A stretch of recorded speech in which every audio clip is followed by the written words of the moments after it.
Hello and welcome to the New World Review, where we're going to take 3 deep breaths together to just calm down. We're going to calm right down and have the most quiet episode we've ever had.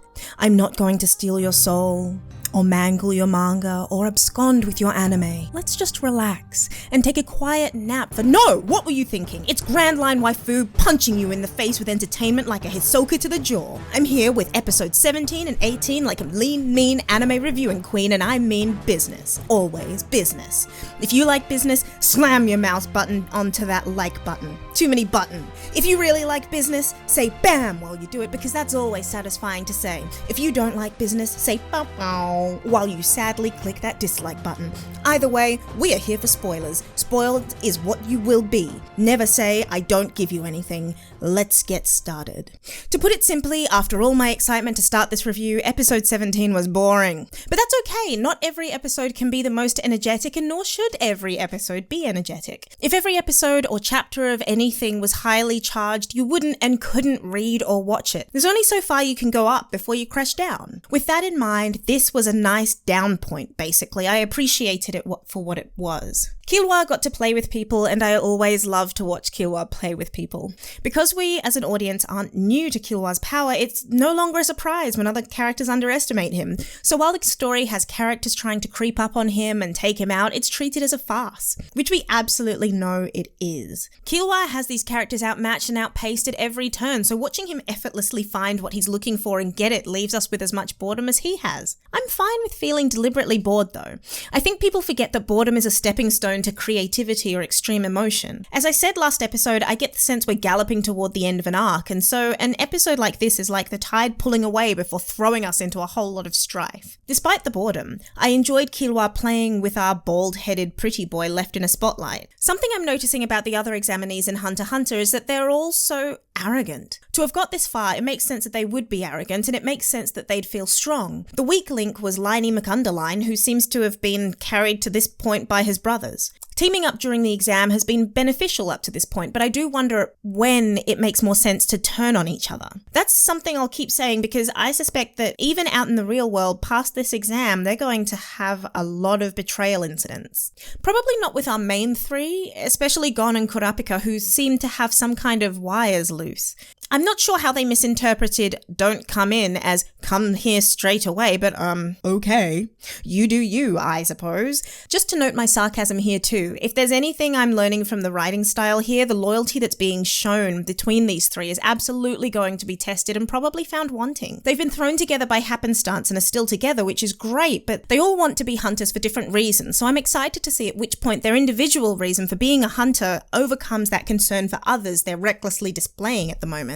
The music at the end of this episode was a strange choice, and I want to spend some time just thinking about this. I tend to have a lot of love for the sound design of this series, but the flow of the episode and the size of the new situation might have been better served, in my opinion, with not a rocking tune. It seemed a bit extreme after the lack of sound, and the effect of it when they got in there to find Leorio on the ground seemed a little overdone because it was so short-lived.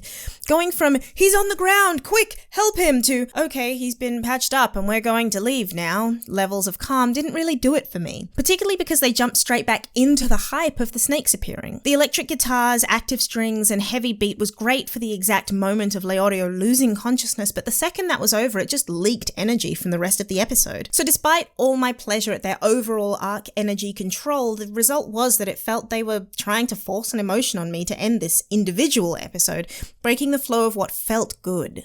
It's a great example of how manga may not transfer perfectly over to anime. I don't begrudge them trying, but it felt a little flat to me. I am, however, excited to move on to episode 18 because I want to know how they get out of it, so let's do that. Episode 18 has left me wondering, does Kurapika have a crush on Gon? Before you mock me, hear me out. These are the things I've noticed. Kurapika sees everything, but even more than that, he sees everything to do with Gon. My first inkling was at the beginning of the episode when Gon did basically nothing and Kurapika saw it. Every episode that Kurapika has had anything emotional to say about anyone, it's been about Gon and how wonderful he is. How courageous, how thoughtful, how magnificent his schnoz skills are. Kurapika has never had anything negative to say about Gon. That's not bad, per se, but he seems to have some serious limitations.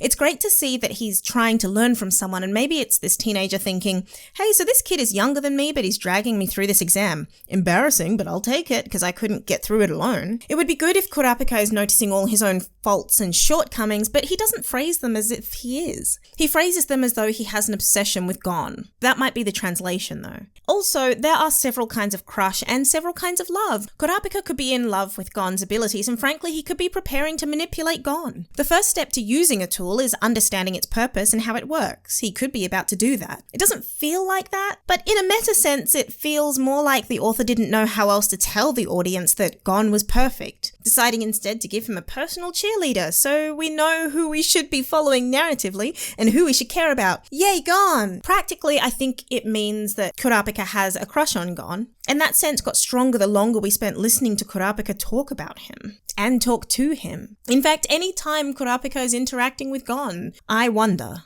On that note, I love the mechanic they've come up with to give us insight into all the examiners' minds and their thoughts about who's left in the exam. At this point, there are characters still in the exam that we've never really heard from or didn't care about, so it's nice to see our red shirts' faces before they're gone. The effect of that is to remind us that this is an exam and that there is a body of people who are checking, rechecking, and judging from a place of having been examined themselves. Sometimes, something that hasn't been disclosed as yet is how they've had the ability to watch the examinees. They're clearly watching and they clearly have seen what's going on. They also know, because we were told, that they can see where tags go. So they know that Hisoka took Gon's tag and returned it to him. That little tidbit of implicit knowledge is quite tantalizing, and if they were to take it and use it against the characters, that would be so very fun. I'm really hoping that that is something that happens. Just to note, because of the downtime involved in this episode, it had the makings of bored Chantel. Characters not actively doing things, no real conflict, except there was conflict. Well, at the beginning of the episode was the resolution of the previous conflict, and good job Gon, because I fully expected him to find a way to double-cross the only woman left in the exam. To anyone who thought the sniper was a woman in episode 15,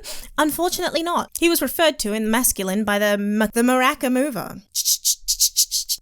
That guy. So we just lost our final woman, who we got to have for a few episodes. It does make me wonder why they made her a woman, but I'm sure there are reasons. Women like bees. Maybe it's the bees. Something queen bee. I don't know what they were thinking. Maybe there's a quota to meet of making sure a woman is seen speaking every 5 episodes or something. Something to keep an eye on that I won't actively keep an eye on. Speaking of women, we got to see Netero again. The rarity of a group of finalists gave me the feel of Pokemon. No one at that table but Netero has seen this number of newbies. Perhaps they'll be the ones to change society after the exam. It makes me wonder, in fact, since everyone at this table is a hunter, what exams our mains would set for people. Most of these exams have been incredibly dangerous, and I don't think Kurapika and Leorio would set difficult enough tasks, but I think that might be something to think about later. I also have to admit that I missed our old man, and I love the way he and Hisoka interact. You all know my love affair with Hisoka at this point, but I really enjoyed him trying to use his presence to intimidate Netero and failing. The music used during the scene between the two was not Hisoka's usual flamenco. It was instead a deep bass guitar, seductive, preparing for a fight. He wasn't aroused. He was focused and implicitly threatening, and that was wonderful. The purple of his speech suggested he was half in his own mind.